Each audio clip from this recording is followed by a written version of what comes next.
Hey all, welcome to Parker's Reefs. On today's episode, we're going to cover the 5-month update of my Dream Reef Tank.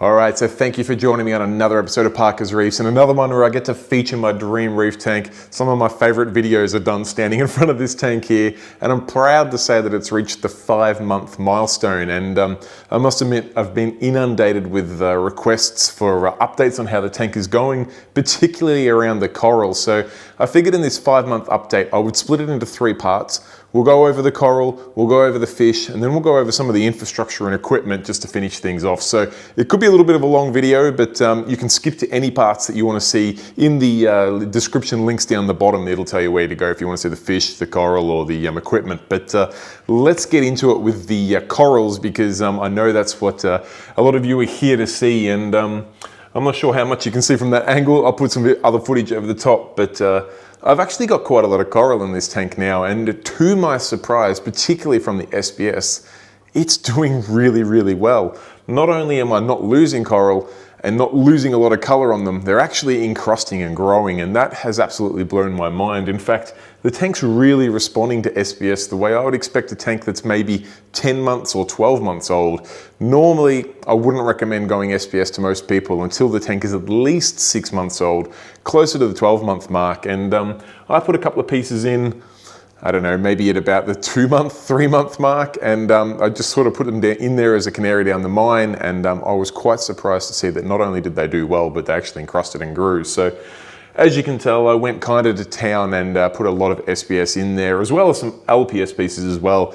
And I just want to go over quickly some of the pieces I got in the tank now, because if I talk about each and every piece in this tank, we'll be here all day, and you guys probably wouldn't watch the videos. So I'll go over some of my favorites. Now, the first one I want to show you up here in the back corner is a blue stag that, whilst it's not the bluest of blue just yet, the new growth is looking really blue. I picked it up from Deer Park Aquarium, and I actually shoved it, I put some aquaneated epoxy on the rock, and I shoved the stag in it. I'm really surprised to see that the stag's actually grown up over the epoxy now, and within maybe another month, you won't be able to see the epoxy at all, which is really, really cool.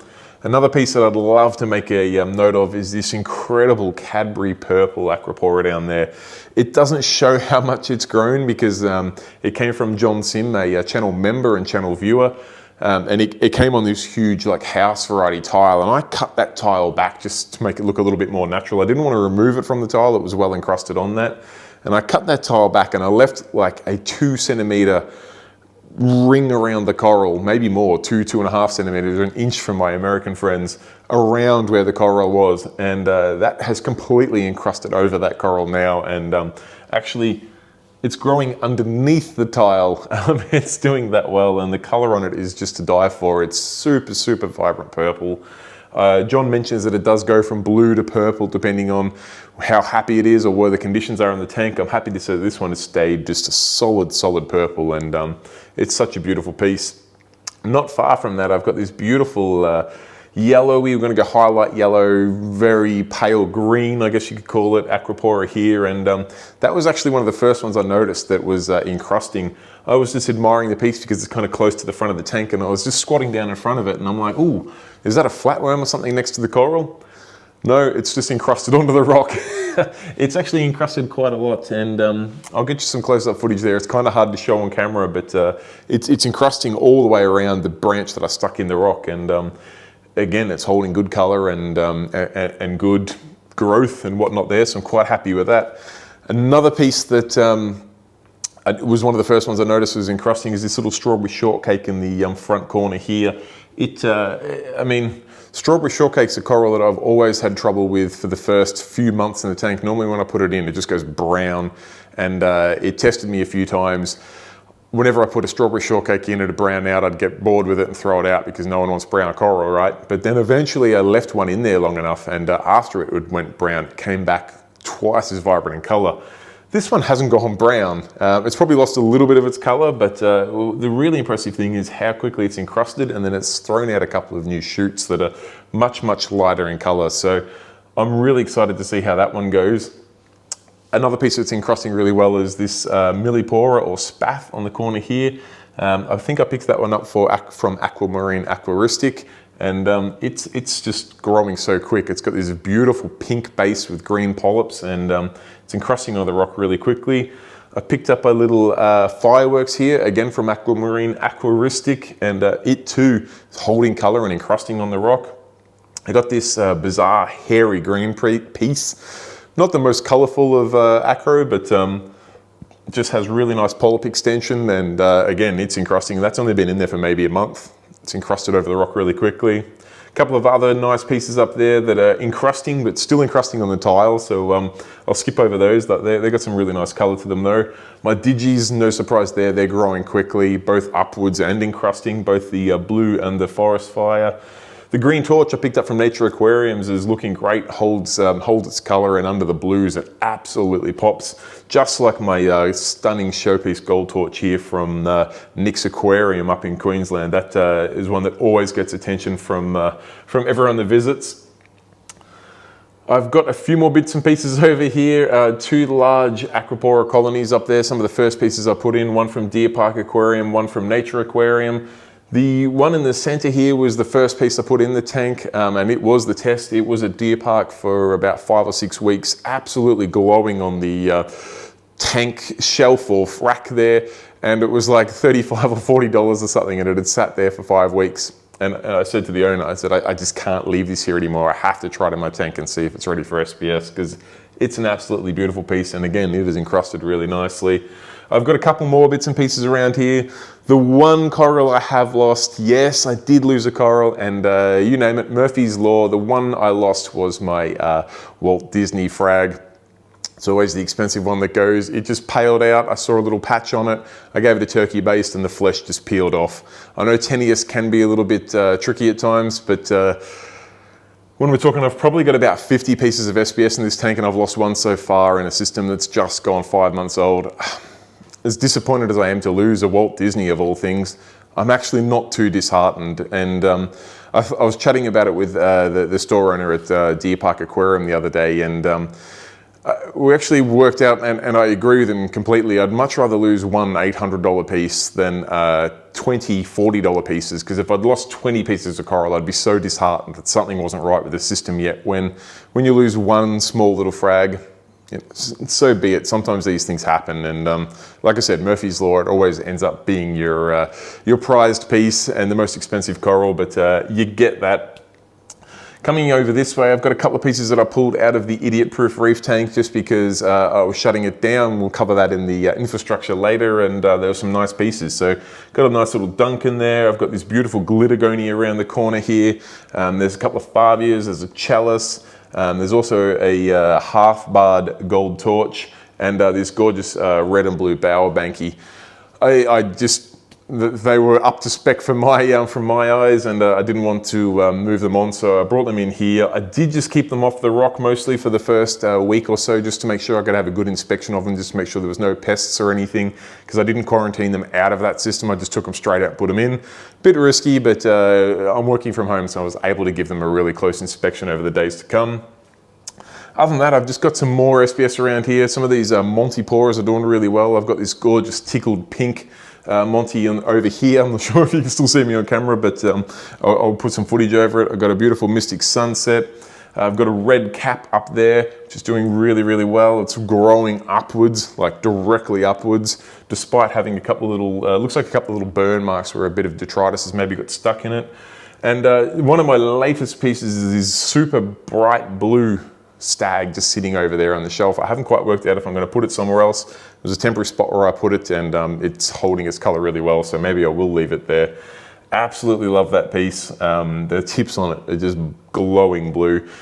So that's a bit of an overview of all the corals. There are so many more bits and pieces. I've got little Cephastries on there, gold Monties, this Pectina, a bright green Lepto. I've got a toxic candy cane there. I've got a couple of Valida corals up there. I've got my Pikachu, all doing really well. But like I said, it's probably 50, 60 pieces in there. And if I spent 5 minutes on each one, it's going to be a long day talking about coral. And we've still got to talk about fish and infrastructure. So hopefully that gives you a bit of an idea as to how the corals are going. I'm honestly so impressed. I mean, the water conditions are good.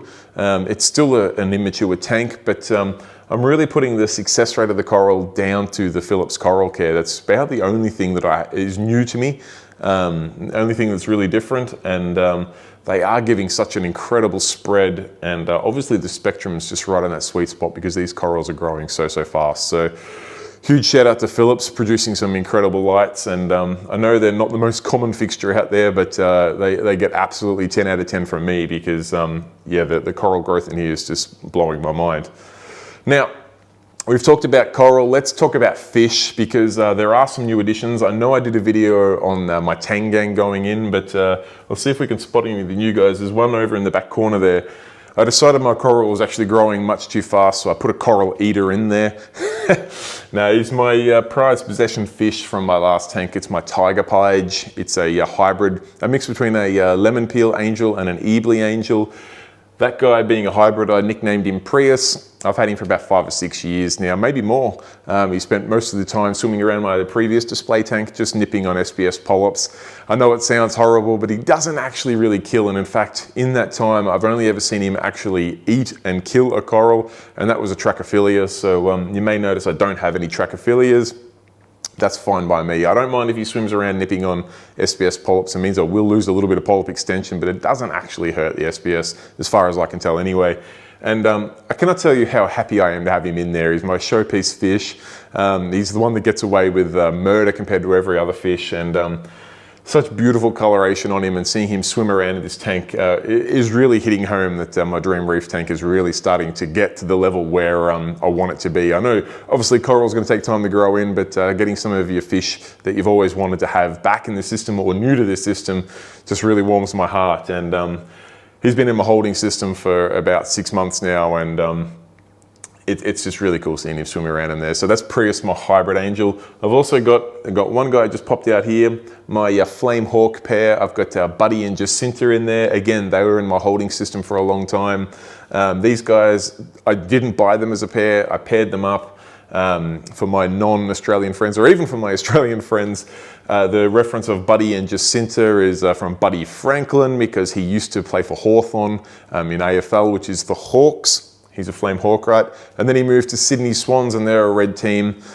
So he's a Hawk, but he's red. So, you know, he's Buddy Franklin. He's the big boy. And Buddy's beautiful girlfriend or fiance, or I'm not even sure if they're still together, but let's roll with it, is Jacinta.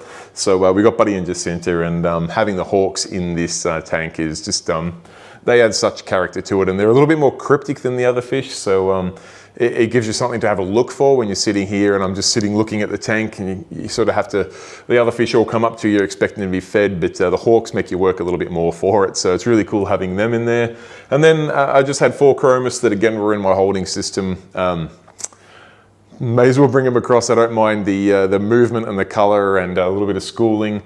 Chromis do have a tendency to slowly pick each other off, so I don't expect them to survive 15, 20 years in this tank, but traditionally I get about 2-3 years out of school of Chromis before they start picking each other off, and they take a good 6 to 12 months from there. So I don't know why Chromis do that. Maybe it'll be different in this tank with a bit more swim space and some hiding holes. I'm not sure, but I've got 4 chromis.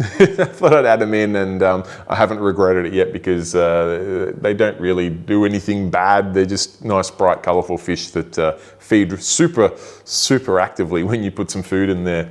Other than that, my tangs are they're getting along. I mean, there's been a little bit of argy-bargy. The mustard tang in particular. At one stage I was a little bit worried about him. He was up hiding in the corner and panting, and he had a couple of ripped fins. In fact, looking at him, he still has a couple of little ripped fins. After sitting and watching the tank for about 2-3 hours the other day, yeah, obviously had a really busy day, I just sat here watching, and it turns out that I think he's actually the instigator. Despite being pretty small and looking like he's the one getting picked on, it seems like he constantly pesters the bigger fish, and then after a while they eventually give up and go, all right, well, I'm gonna have to chase you. So you can see he's not afraid of them. He's out swimming around with them now, and I'm not too fussed. They're all eating. There's not constant chasing. It seems like the big guys just have to put him in line every now and then. There's definitely a little bit of dominance between my fox face and my purple tank. Those two are the bosses. They seem to co-parent this tank. They do not have a single mark on them, where occasionally the sailfin, the gem, even the white tail, sometimes they'll have a little mark on them here or there, but all in all things are settling in pretty well considering how many tanks I added at once, all from the same family. So I'm quite happy that they're all getting along. I should probably also touch on, I've continued to add snails and even starfish to this tank. Each week when I go to Deer Park Aquarium to work on a Saturday, I grab another handful of snails just to keep the population going. You will see that I've got a little bit of green on the sand now. Again, the tank's still fairly immature. It's still getting its full diversity and just bacterial supplements. So I'm just keeping the cleanup crew right up to it. And ironically, out the back, there's probably about, I don't know, 12.5 snails, trochus snails, just all lined up on the back wall there, which I don't know why they're all back there, but they are. The sand sifters seem to be really great at cleaning this section here, but don't want to venture over there. I might have to add another one or two, we'll see how we go, but you can see when they turn the sand over, it looks great. So I'm not going to manually intervene. I'll let the sand sifting stars get to that, and we'll be happy days. All right, I guess we should talk infrastructure on the tank now, and believe it or not, there has been a couple of minor changes. Probably the main thing is that I've now got the calcium reactor running on this tank. I got my KH Guardian on there running, and I had the dosing set up. The dosing was always going to be a short-term solution for my ALK, calcium and magnesium. I'm a calcium reactor guy, and as soon as I saw the KH Guardian, which was doing a test every 2 hours, and we got to the point where the alkalinity was getting sucked up at a decent rate, and both my doser and my KH Guardian were having to supplement a fair bit in. I've actually cleaned the back wall, but I was getting quite a lot of coralline algae growth, and I probably suspect that's where the majority of the supplement's going. But obviously the corals are growing as well. Decided it was time to hook up the calcium reactor. It's sitting there, everything was ready to go. I just had to plug in the gas bottle. So I'll do a whole separate video on how I went about setting up and tuning the calcium reactor, because I've had quite a few questions about that over the last month or two of people looking to get into calcium reactors, and I highly, highly recommend them. But I just thought I'd give you the update that the calcium reactor is now running, and I'm just transitioning from dosing most and doing a little bit of calcium reactor, and then raising the calcium reactor and lowering the dosage. Once I've got the calcium reactor doing it all, I'll take the dosing off. Well, I'll take the ALK, calcium and magnesium off the dosing lines, and maybe go to a few other trace elements like some potassium and stuff like that. But it's made a big difference. And other than that, the infrastructure changes I want to talk about is actually not in this tank, but in the fish room itself, because there's been a few changes there. So let me grab the camera and I'll take you into the fish room. All right, here we are into the fish room, which now only has one fish tank, and that's because the clown harem tank's gone, the 5-foot frag tank / holding tank's gone, and the idiot-proof reef tank is gone. And there's a bit of a reason behind that. Mainly, I just needed to narrow my focus as my cat comes in to suss out what's going on. I was never going to shut down my original tank. The Red Sea stays operational. One, it's my anemone farm, but also those fish I've had in there for 8-9 years, and they're absolute family members. But I just needed to narrow my focus because obviously with the Dream Reef Tank and me working from home, I wanted to make sure I could put every spare minute I have into that tank to ensure it's running as well as possible. Also, the idiot-proof reef tank was eventually meant to go into the office with me. Well, this is now my office, so I don't need another tank to maintain here, and I figured it was much better to give it to someone else to find a new lease of life and to get someone else into the hobby. My large frag tank, well, that was being used as a holding system, and now that my fish are into the display tank, I could shut it down. And as you know, that's because I've got this gorgeous, gorgeous cade out here just waiting to be moved in there, and I'm really keen to set that up as my dream frag tank. So I've made the space now. That system will be able to move across into the fish room, and I've got a few plans to make that something pretty special. So watch this space. There'll be some pretty cool updates there soon. All right, guys, there you have it. That is the 5-month update of my Dream Reef Tank, and I don't think I could be happier. Well, I guess maybe if my precious Walt Disney frag hadn't died, I probably would be happier. But you know what they say, that's reefing. And considering how well all my other corals are going, and also that the fish are getting along, and we haven't had any fatalities or anything there, I'm going to say happy days and keep on soldiering on. But if you enjoyed the video, be sure to give it a thumbs up. If you have any questions, comments, feedback, anything at all, pop it in the comments section down below. And as always, if you haven't subscribed yet, please consider doing so. I've got some pretty cool videos to come in the next few issues or episodes there, and setting up and tuning your calcium reactor, some updates on how those corals and fish are going, and of course the progress on that brand new Cade Dream frag tank. So make sure you subscribe to the channel. It'll make sure you won't miss out on any videos in the future. Till next time, guys, stay safe, keep reefing. Cheers, bye.